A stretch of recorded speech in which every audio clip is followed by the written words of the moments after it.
Ang OPM icon Haji Alejandro pumanaw na rin sa edad na 70 anyos nila sa colon cancer ang buong music industry sa bansa. Nagdadalamhati ngayon. Detalye na yung chika na yan mula kay Radyoman Alex Furake. Alex.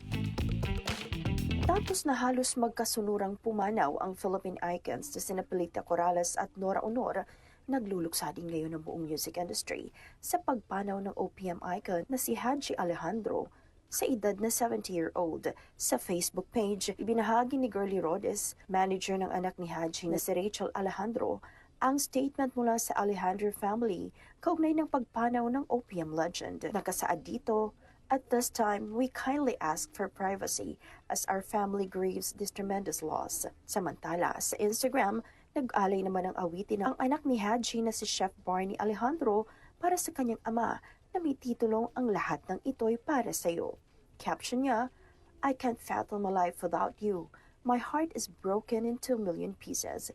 You're my first love, my hero, my idol.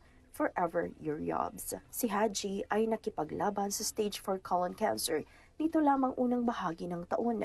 Una na rin kinumpirma ng partner ng OPM icon na si Alina Velasquez na sumailalim sa operasyon si Haji nitong Pebrero. Si Angelito Toledo Alejandro ay naging miyembro ng circus band at nagwagi sa Metro Manila Popular Music Festival para sa kanyang awiting "Kay Ganda ng Ating Musika." Ilan pa sa kanyang sikat na mga awitin ay ang "Panakip Butas", "Nakapagtataka", "Tag-araw Tag-ulan" at marami pang iba. Yan ang ating entertainment news. Alex Furake, Tatak, RMN.